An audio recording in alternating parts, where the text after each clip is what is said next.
Blessed morning. Grabe si Lord, kumagmahal. Amen. So, Brother Ronan, pwede mo lang ako tawagin, brother. Kasi, in Bible, we are children of God. Ang fivefold, tinawag pang patibay sa Eklesiya.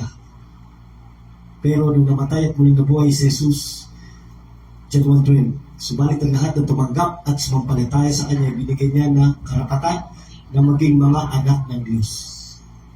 So, short lang na, no? Kapag mayroong misyonaryo, nagsasalita sa katotohanan, at hindi siya pwede na hindi makapagsalita. Marami na po akong napuntahang lugar sa Pilipinas, bundok, patag, nakahalimamat ko na yung mga taga-tribes, anyang, kahit anong klaseng tao sa buong Pilipinas. At isa po akong misyonaryong tapat at mahilig po akong mangaral. Marami na pong pag-uusik sa akin. Kung si Jesus, syempre vessel din tayo. Kapag sinabi mong I see Jesus in you, the hope of glory, maraming endurance trials. Sa buhay na ginagalawan natin ngayon, kaibigan, kapatid, naniniwala ko na napakabuti ng Diyos sa'yo. Amen. Hindi lang ako street Christian, isa akong anak ng Diyos. We are called ambassador. Nakikinig po ba tayo? Amen. Huwag mo sasabihin, alipin ka. Amen? Anak tayo ng Diyos. Kapag tinawag ka, dadalhin ka niya sa mga kapatid mo Amen. upang magbahagi ng magandang balita patungkol sa katotohanan. At ang katotohanan po ang magpapalaya sa atin. Amen? Amen. Roma 1:16, hindi ko ikakahiya ang magandang balita sapagkat ito ang kapangyarihan ng Diyos para sa kaligtasan ng bawat sumasampalataya, unay sa mga Hudyo at gayon din sa mga Grego. Ang itinuturing matuwid ng Diyos sa pamamagitan ng pananampalataya ay mabubuhay magpakailanman. Amen. Galatia 4:7, ginawa na tayo ng Diyos ng mga anak. Kaya hindi ka na alipin, kundi ikaw ay tagapagmana niya sa langit. Ito ang ginawa natin, kaibigan, kapatid. Temporary lang to. Functional lang to siya. Amen. Kasi nakikita ko si Jesus Christ sa buhay mo. Amen. Kahit malaki o maliit, kung ano man ang gathering sa mundo ito, hindi tinitignan ni Lord ang nasa labas. At tinitignan ni Lord yung nasa loob. Kaya bilang isang misyonaryo, sabi ko sa sarili ko, Lord, kapag tinawag ka palang misyonaryo, nararamdaman mo pala yung panlalait. Kapag tinawag ka palang misyonaryo, ang tingin sa iyo ay mababang klaseng tao. Si Jesus Christ, pumasok sa sabakan ni Maria, bata pa lang ay nangaral niya. Isang beses lang, pinagsalita, tinaboy pa. Nakikinig po ba tayo? Amen. Yung tinanggap mong Jesucristo, nagpakababa. Yung tinanggap mong Jesucristo, hindi mayabang. Yung tinanggap mong Jesucristo, nangaral sa katotohanan. At ang dala niya ay ebanghelyo para sa kaligtasan. Amen. Hallelujah! Amen. Grabe si Lord, Oneness, Trinitarian, kahit saan na po ako napadpad, ibinahagi ko ng libre at tapat ang katotohanan at handa akong magpakumbaba. Matagal na pong tinest si Lord. Amen. Amen. Hindi siya natakot. At kahit anong itest mo kay Lord, lagi siya nagpapakumbaba. James 4:10, be humble yourself into the sight of the Lord and He will lift you up. Amen. Kapag ikaw pala ay nagpapakumbaba, ipapataas ka. Amen. Why? Ang Ama, pinataas ba si Jesus? Philippians chapter 2. Pinataas ang Panginoon ng dakilang Ama dahil ikaw at ako ay binayaran Amen. ng dahil sa kanyang pagsakripisyo. Philippians chapter 2, 8, 9, 10 to 11, ang Panginoong Hesus pinako sa krus. Ang Panginoong Hesus namatay. At siya po ay binigyan ng karapatan na maging Panginoon sa ikalalhati ng Diyos Ama. Amen. Amen. Clear na clear po ba tayo doon? Bilang isang manggagawa, naniniwala ko, kapag misyonaryo ang nagsasalita, magkakaroon ng growing sa body of Christ. Amen. Hallelujah! Amerikano, Koreano, lahat, namit ko. Problema, na-meet ko. Kahit sino na-meet ko, pero nakikita mo ko, naglalakad. Amen. Magpapakumbaba. Pero kung titignan mo si Lord, ang gawain niya sa buhay ko, mahihiya ka kay Lord. Amen. Bus, kahit saan, aeroplano, barko, everyday, kapag tinawag kang mensahero, hindi titigil ang blessing. Amen. Lucas 19:10, na parito ang anak ng tao upang hanapin at iligtas ang mga naliligaw na landas. Siyempre, masipag ang manggagawa. Roma 12:11. Never let the fire in your heart. Keep it alive. Serve the Lord, not people. Kapag nag-serve ka kay Lord, mature. Kapag nag-serve ka kay Lord, may wisdom. Kapag nag-serve ka kay Lord, dapat strong ka. Hindi mo pwedeng sasabihin na manugkad ka na hindi mo alam ang iyong autoridad. Amen. Amen. Bilang isang manggagawa, kayo po ng mga kapatid ko, naniniwala ako, may respeto tayo sa mga tinawag. Amen. Iilan na manggagawa, iilan na nagsasalita, kadalasan tayo ay nakaupo. Kaya kapag may pumapasok na manggagawa, you need to respect the words of God. Amen. John 1:1. Nang pasimulta ay nandiyan na siya. At ang salita ay Diyos. Genesis 1:1 hanggang 4. Anong sinabi doon? Nang pasimula ay nilikha ng Diyos ang langit at lupa. Ang lupa ay walang hugis o anyo. Dilim ang bumapalot sa kilaliman at kumikilos ang Espiritu ng Diyos. Sa ibabaw ng tubig, sinabi ng Diyos, magkaroon ng liwanag at nagkaroon na. Pagdating sa Genesis chapter 1 verse 27, hiningahan tayo na may alabo. Buhay. Words of God is power. Amen. Lahat tayo may tinatawag na natanggap na regalo. At ang regalong ito ay libre Amen. at walang bayad. Romans 6:23, for the wages of sin is death, but free gift of God. Take note, free gift of God is eternal life. Grabe! Hallelujah! Buhay na walang hangganan ang ipinagkaloob sa mga taong naniniwala at tumanggap kay Kristo. For the law was given through Moses, but grace and truth came by Jesus Christ. Ang biyaya at katotohanan kay Kristo mo natagpuan. Sa lumang tipan, 10 utos na tupad mo ba? Hello? People of God, ang 10 utos na tupad na po ba natin? Kaya minsan tayo, pag sarili natong discerning, akala natin may bad spirit. Hello? Nagkakamali ka. Lahat tayo nagkasala. Lahat tayo hindi naging matuwid. Mali ang iyong pag-identity sa tunay na paniniwala sa katotohanan. Amen. Amen. Simula nung namatay at muling nabuhay sa Jesucristo, natanggap mo yung libreng regalo.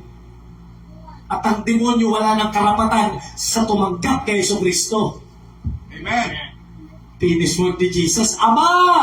Ama, patawarin niyo po sila sapagkat hindi nila alam ang kanilang ginagawa. Nauhaw pa. Nauhaw pa si Jesus. Hallelujah! How come? Dapat maunawaan mo ang pagiging anak mo. Nung nabayubay si Kristo Jesus sa krus ng Kalbaryo, ikaw na nakikinig sa akin ngayon. Amen na lang. Amen na lang. Amen. Di ba? Amen na lang. Good works, common. Giving, common. Worshipping, common. Hello? Yes. The truth will set you free. Religion set a rule. Amen. Jesus set you free. Yes. Amen. Ako po isang misyonaryo tahimik. Hindi ako masyadong maingay. Pero pag patatayo na ako ni Lord dito, makakatwira na siya. Di po, makikita mo social media, lagi ako busy. Ginagamit ako mightily ni Lord. Hindi peke ang ministeryo, iginawad niya sa tunay na tinawag. Amen. Marami akong good works ha.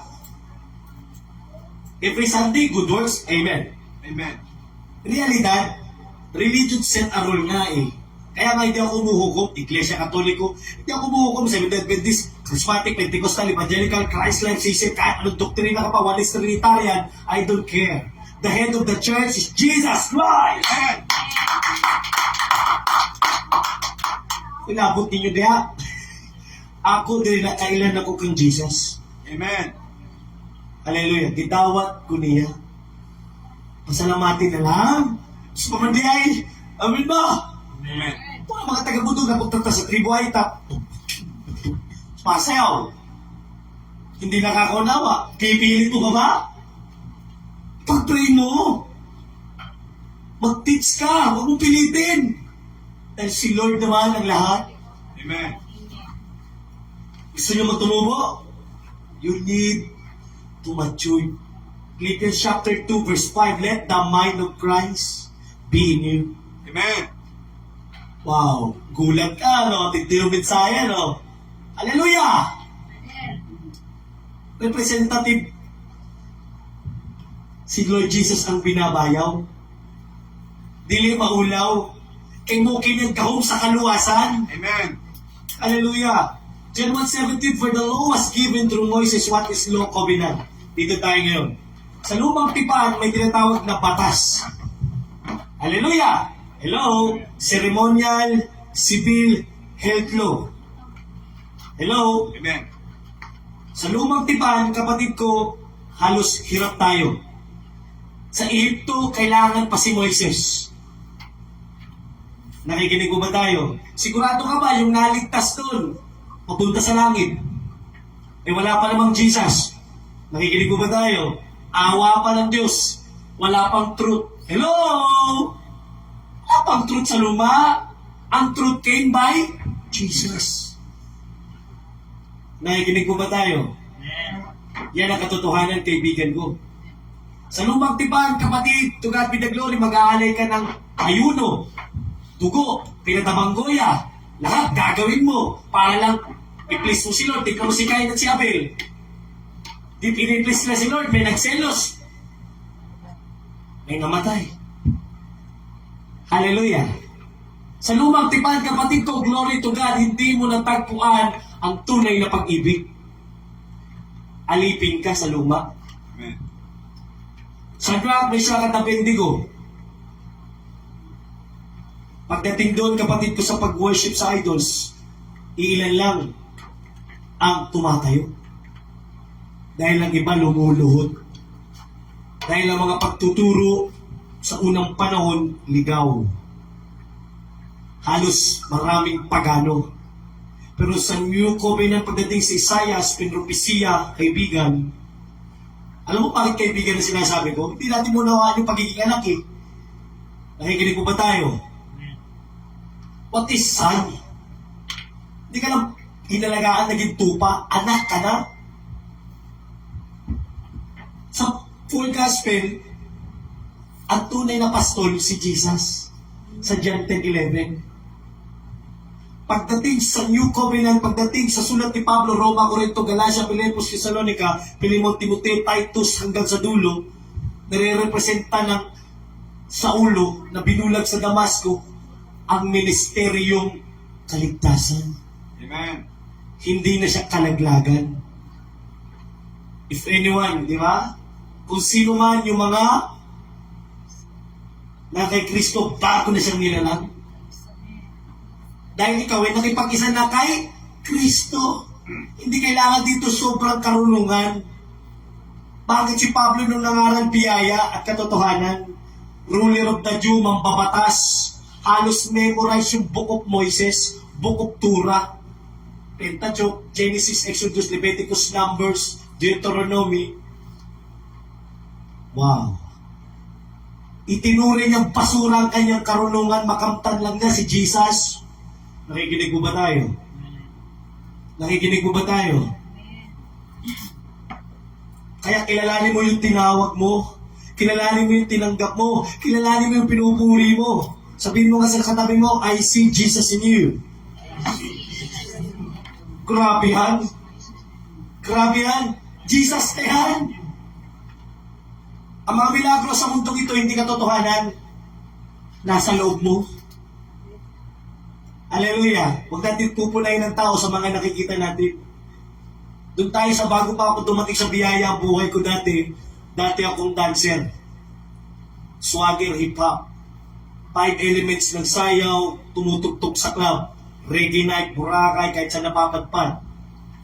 Barkadista, halos lagi kong ginagawa kapatid ko pumunta sa mga night gimmick para lang kumita ng pera. Acoustic, gitarista po ako, reggaeista noong unang panahon. Naging dancer lahat ng halos akala ko kaligayahan. Yun na yun. Pero mali pala ako.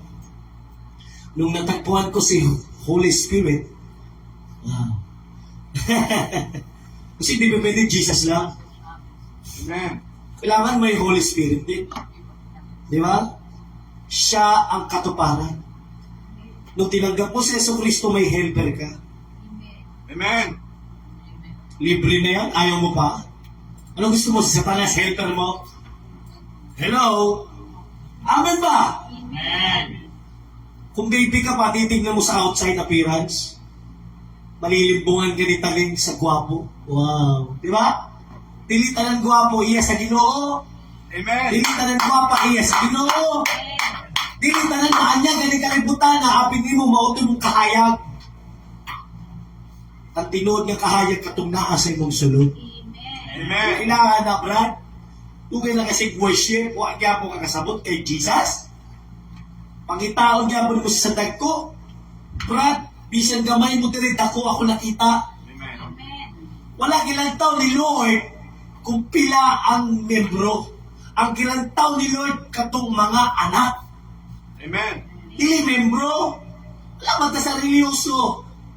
Wala man ta diri kapatid ko, grabing protocol. Ang ato dili living by faith. Walk by faith, not by sight. Grabe. Sabi ko, Lord, ako simple lang. Salamat sa buhay na binago mo. May nag-oversight bahay, kotse, dito na lang daw ako sa kanilang church, wag na daw ako. Ayoko. Sa Maynila, dito ka na lang. Sino to? Ayoko. Galing ako ng trabaho, manager ako sa Jollibee sana eh. Tapos pagpapalit, gagamitin mo ako dyan. Gagamitin ako ni Lord. Amen. Grabe ka! Huwag mo naman. Ano akala mo sa akin? Mahirap?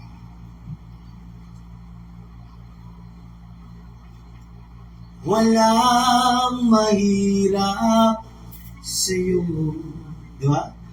Walang mahirap sa iyo. Ikaw ang Panginoon na makapangyarihan.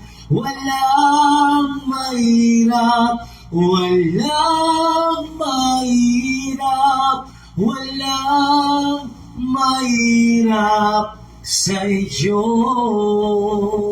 Wala kang katulad,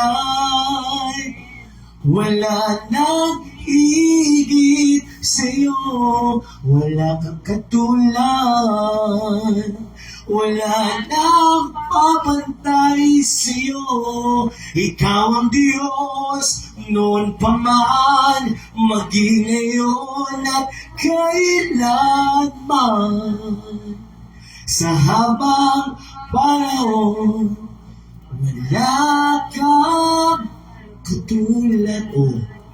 Kaya hanapin ka ba ba? Diba? Sugod pa sa sinudanan, ikaw gayon may kugmao. Mataas na yung balahibo kapag alam niyo kung bakit? Pumasok sa inyo dito, hindi scammer. Representative. Hindi kada linggo, everyday. Pumasok sa inyo, messenger. Pumasok sa inyo, Messiah. Vessel lang tayo. Lalagyanan lang tayo. You need identity. Hindi test ka ng test. Kasi kung ite-test mo, baka yung blessing lumayas. Amen ba? Ano, Holy Spirit ko, grabe. Kung ba naman, pumunta na ako ng Capiz, pumunta na ako kahit saan, magbaparang, naka-account, tumakbo nga eh. Ikaw pa kaya? Kahit na magbaparang, tumakbo eh. Hallelujah. Kasi si Jesus Christ ang kasama ko. Kahit ano ipatayo natin sa mundo ito, lahat lilipas, lahat kukupas, lahat tatanda, lahat mawawala. Pero ang salita, magpapaiwan. Ako ang Alpha at ang Omega. Hallelujah! Amen. Wala makakapantay doon. Ang biyaya at katotohanan, libre mong tinanggap. Yan ang power. Yan ang biyaya ng Diyos na hindi mo kailangan masyadong i-work hard. Hallelujah! Bulag, pipi, walang pera, ultimong tao, kapag nakilala tumanggap kay Yesu Kristo, siya pa ang mas mayaman sa iyo. Amen. Matagal na tayo nagbabasa. You need to identity. Dapat alam mo what is law, what is grace and truth. Sa Law Covenant ni Jesus, wala. Sa lumang tipan, pagod tayo. Sa lumang tipan, halad tayo ng alad. Tapos, yung po yung trabaho ng mga pari sa unang panahon. Naghahalad, dinadala sa templo, tapos ilan lang ang makakapasok sa templo. Ito mga Israelita, kawawa. Tagabuhat lang. Tagagawa lang ng templo. Pero ngayon, nakaupo ka na. Nakikinig ka ba? Amen. Grabe naman yan si Lord. Grabe ka, Lord. Sobra-sobra na yung ginawa mo. Okay, gandang pagmasdan ng mga nagdadala ng magandang balita.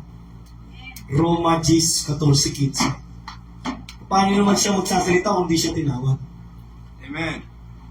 Brad, amin ba? Di mo alam, blessing na yung nakatabi mo kagabi, kahapon, si Lord na yun. Ikadalawa na tayo nagkatabi. Una, sa kabila, naalala mo, lumapit ka kay Lord, hindi ako, patay na ako eh. Galatians 2:20, wala na. Wala na akong mukha. Wala na ako ipagmamalaki sa aking sarili. Kaya nilapitan mo si Lord Jesus, mukha lang. Kailangan mo din dito magkunwari. Nasa mundo ka, gera ngayon. Kailangan kunwari, hip-hop ka ba? Kunwari, good boy ka pa rin ba? Kala mo, ay parang yung karakter mo, pag once na kay Kristo ka na, kapag sundalo ka, huwag ka magpapahalata masyado. Kasi hindi lalapit sa iyo yung mga nangangailangan. Mangangaral ka sa kalsada, nakapulo ka talaga, ganda-ganda mo talaga, at lalos lalayuan ka, ay banal, ayaw namin ng banal. Amen ba? Amen. Paano ka pupunta sa mga resto bar, mga club, kung dala-dala mo, piling banal ka? Ang banal lang sa'yo si Jesus. Grabe yan. Yun yung revelation sa akin ni Lord. Pumaroon ka sa lansangan, nagpilitin mo pumarito sino mong makita mo upang mapuno ang aking bahay. Lucas 14:23. Pagdating sa John, sa bahay ng aking abay, maraming silid. Yan ba yun, Lord? Wow. Ano pa bang dala ng isang misyonaryo? Yung marinig mong magandang balita ngayon. Ang dala ng misyonaryo, katotohanan. Ang dala ng misyonaryo, blessing, freedom, graceful, power. Amen. Walang makakatumbas dun. Kahit ilang pang taka lang ilagay mo, kukulangin. Kapag si Lord ang mag-anoint, dadalihin niya yung para sa'yo. Matagal ka na nagpe-pray para mabuksan tayo. Hallelujah! Na-bless mo ba tayo sa mensahe? Grabe! Kilala mo na ba si Lord ngayon? Kahit saan ka, ako'y sasayo, huwag ka matakot, huwag ka mangamba. Ako ang iyong Diyos. Palalakasin kita, tutulungan at ingatan magpakailanman. Grabe naman yan. Jeremiah 29:11, For I know I have plans for you. Nakaplano na. Hindi lang plano. Wala lang si Jesus sa kilid mo. Wala lang si Jesus sa harapan mo, likuran. Sa loob mo na. Grabe ka pa naman. Ano ba naman yan? Ano ba naman yan? Kilalanin mo na yan. Pwede mo masabi, I am blessed. Everybody say, I am blessed. I am a son of God. I am a new creation. Jesus is my healer. Jesus is my Father. Jesus, my King, my Lord, my Savior, my Protector, my peace, my joy, my life, my all in all. Amen. Pero mga awitin, I believe you're my healer. I believe you are all I need. Grabe na kanta yan. I believe you're my portion. 'Cause I believe you're more than enough for me. Jesus, you're all I need. Nasa Kanya ang lahat. Amin po. Di matutumbasan niya ng lakas mo. Kaya nga sabi sa Biblia, Philippians 4:13, I can do all this through Him who gave me strength. Kasi kung sa iyong lakas, kawawa ka. Kung sa iyong giving, sa iyong awa, yung pag-iisip mo, iba pa. Pero kapag nanay Kristo niya, kung siya naging muliho, kung siya naging mamuhat, kanay mong buhaton sa matag adlaw, diling nakakapuyan. Diling nahago. Mahalag late ka, masin una pa yung subo ni mo. Diling nakamoy, ay, hindi ako nanalangin. Yung iba kasi, boy, sumubo ka, hindi ka nanalangin. E paano, nabulunan na. Amin ba? Si Lord hindi ganun. Kahit taon na yung kain mo, pwede ka pa rin magpasalamat. Amin ba? Iba dyan, grabe, banal na banal ba? Talagang taas na taas ba? Amin ba? Hindi natin kailangan dito mataasan ng talumpati. Tapos na po ang pagtatalumpati. Tapos na po ang pagluhod mo. Pinatayo ka na ni Jesucristo, tinawag ka ng anak ng Diyos. Amen. Grace and truth came by Jesus Christ. And the truth will set you free. Hindi ka lang alipin. Anak ka na ng Diyos. Unang Korinto 7:23, ginawa na tayo ng Diyos na mga anak. At hindi na mga alipin pa. At kung gayon tayo mga tagapagmana niya sa langit. Grabe yung pag-ibig ng Panginoon. Nabibless mo ba tayo sa mensahe ng Diyos? Grabe, kukulangin yung isang araw, Brad. Yung prayer mo, yung worship mo, iba yung truth. Amen. Amen. Yung presensya, omnipotent yan, kahit saan, everywhere, nandyan yan. Sumasakay ka, nandyan siya. Umuwi ka, nandyan siya. Pero kapag yung message, yung identity, grabe yan. Nabubusog ka. Kahit ikaw na lang mag-isa, hindi ka takot. Kasi kilala mo siya. Hello? Amen. Grabe si Lord, no? Hindi matutumbasan niya na kahit sino mang nilala. Hamili na dugo, pinanglinis sa'yo. The blood of Jesus. Grace yan. Charito, highly favored. Kapag highly favored, masasabi mo sa sarili mo, napakayaman ko pala. Akala ko naghihirap ako. Akala mo yung pulubi mahirap. Nagkakamali ka. Baka yung pa yung mapunta sa langit. Kasi palagi nakakarinig ng salita ng Diyos. Pag ganun-ganun lang yung kamay, pero nabubuno yung lata. Marumi yung katawan, pero walang sakit. Pero ikaw na napakaganda ng katawan mo, napakakinis mo, pero grabe ang sensitive mo. Hallelujah! Amen. Kaya pala, si Lord, hiningahan lang tayo ng may buhay. Kasi yung katawang lupa babalik sa alamok. At kahit ano pa lang gawin natin, kaibigan, wala tayong magagawa. Kaya kahit anong pakintab mo yan, kailangan makintab yung nasa loob. Amen. Para kapatid ko, paglabas mo, yung si Jesus na makikita sa'yo. Masasabi mo, I see Jesus in you. Amen. Sa iyong katabi, sa iyong kapamilya, kahit sa mamamadpad, sa iyong business, ito yung sapat na. Hindi natin kailangan malaki, nakakapagod, nakaka-stress, ikaw ang gagawa, baka mag-away pa kayo. Ikaw yung gagawa, building, gusto mo talagang planado ka, talagang gumastos ka, tapos yung mga tupa mo walang alam. Hindi tumatayo, hindi nananalangin, ikaw lang. Gusto mo ikaw lang lagi nakatayo? Gusto mo ikaw lang lagi? Gusto mo ikaw lang lagi nakapolo? Pwede mo matawag tayong mga anak? Nakikinig po ba tayo? Hallelujah! Yan po katotohanan. Realidad tayo ngayon. Pag nandito ka sa mundong ito, lagi kang nakaduko. Pero kapag nakafocus ka sa Kanya, nakahamad ka. Lahat ng blessing papunta sa'yo kasi nakafix ka kay Lord. Amen. Amen ba? Sayang naman ang buhay kung ito ay ibibigay mo lang sa tao. Sayang naman ang material na ibinigay sa'yo kung Amen. mapupunta lang ito sa sarili mo. Amen. Amen? Kaya kailangan dito tayo, papunta sa puso. At alam natin, Romans 10:9, if you confess with your mouth and believe in your heart that Jesus Christ is Lord, tapos na! That God raised you from the dead, you will be saved. Ay, so kung hindi ay, good works yapon, lihog yapon ka, si Kristo na yung mulihog. Kailangan lang dire, anong saktong pagsabot. Kung sa ning grasya, nga imong nabatunan, kang Ginoong Heso Kristo, na bisan kinsang tao, kanang mga ayo-ayo ni kalibutan na, common man na. Ang tunay nga milagro ka tumahila-hila ni mo siya. Amen. Mo itong tunay na milagro. Kaya Ginoong Heso Kristo, nagbuhat niya siya sa hospital. Nagbuhat ba siya teacher? At tanggalon na lahat na. Amen ba? Tanggalon lahat sa hospital.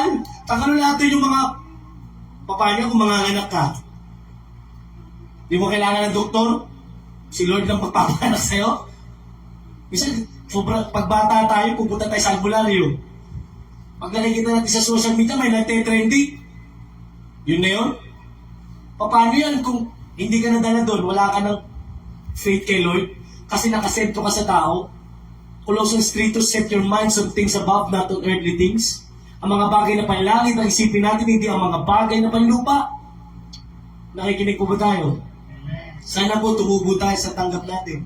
Amen. Biyaya at katotohanan na tagpuan natin kay Jesus Emmanuel. John 1:17, for the law was given through Moses, but grace and truth. Take note, grace and truth came by Jesus. At nung tinanggap mo si Yeso Cristo, kumpleto ka? Kumpleto ka. Sa makikita, Colossians 2:10. If you are in Christ, you are completed. Grabe naman yan. Hallelujah! Wala, hindi ka nagtataka? Wala na kasi ako eh. Naglalakad ako sa pananampalataya, hindi sila binabasa lang. Kapag nag-lead ang Holy Spirit, automatic yan. Siya ang magbibigay ng pagkain sa'yo, yung nararapat. Matanong kita, nabusog ka ba? Amen. Tayo. Dito tayo sa Kiyog G tayo. Kiyog G. Kantahin po natin ang pusong dalisay. Na-bless po ako sa buhay ninyo dahil kayo po ay tunay na umiibig sa ating mahal na Panginoong Yesus. Lord, maraming salamat po sa pagpapala at karunungan na ginawad po sa akin bilang isang misyonaryo tapat na naniniwala ako na ikaw pong dahilan ng aking pangangaral. Lord, salamat sa aking mga kapatid na nandito ngayon, Panginoon, sa maikling mensahe. Hindi mo na kailangan po ng mataas na mensahe, Panginoon, sapagkat sila po ay nabusog ng Panginoon. Maraming salamat po sa katotohanan na ginawad niyo po sa amin bilang isang manggagawa, tapat at naniniwala ko, Panginoong Isus. Lahat na nandito ngayon, iaangat po sa alapaap. Ephesians chapter 1, verse 10. Layunin ng Diyos na ikaw ay dalhin sa langit. Kaya ngayon pa lang, i-feel mo na nasa langit ka na. Amen? Let's worship. Hallelujah. Lord, maraming salamat po sa biyaya mo, Panginoon. Sa pag-ibig mo sa amin, Panginoong Isus. Ikaw pong mauna sa aming puso, Panginoon. Lord, lalo na sa pamilyang ito, kay Pastor, kay Pastora, Lord, sa kanilang membro dito, mga kapatid ko sila, hindi lang membro, anak, Panginoon. Mga anak mo kami, Panginoon, na nandito ngayon, na nagpupuri at nagpapasalamat sa kabutihan na ginawad mo sa amin, Panginoon. Lord, ngayong araw ng linggo, hindi lang araw ng linggo, pagpupuri, Panginoon, kundi araw-araw kami magpapasalamat dahil sa libre na tanggap namin na kaligayahan, Panginoon. Amen. Hallelujah, Lord. Thank you, Jesus. Hallelujah. Thank you, God. I-open po natin ang ating puso. Pusong dalisay ang aking nais. Nalikay mo't Diyos para sa akin. Hallelujah! Pusong dalisay ang hinalis.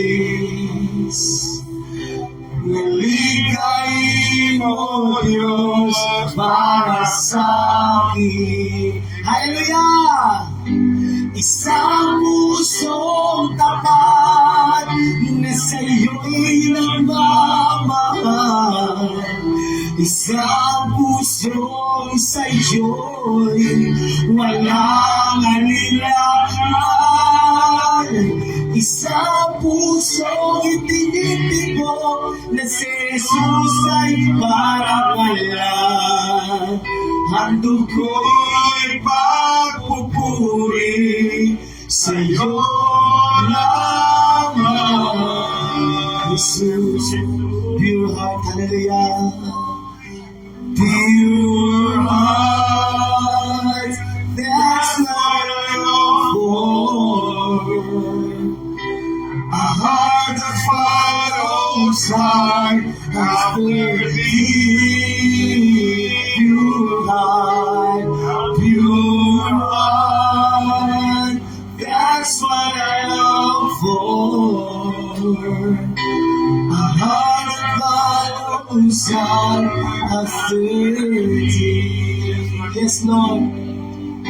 A heart that I yearn, so that sin may not come in. A heart that undivided, but one Lord reigns. A heart that needs compassion, but pleases you, my Lord. A sweet aroma of worship, the praises true. You true. Kung sino yung gusto mag-bless pa, alam ko lahat tayo pinagpapala na. Amen? Alam ko lahat tayo malakas na. Kung sino yung gusto lumapit dito sa harapan, nagdideklara po ako ng pagpapala.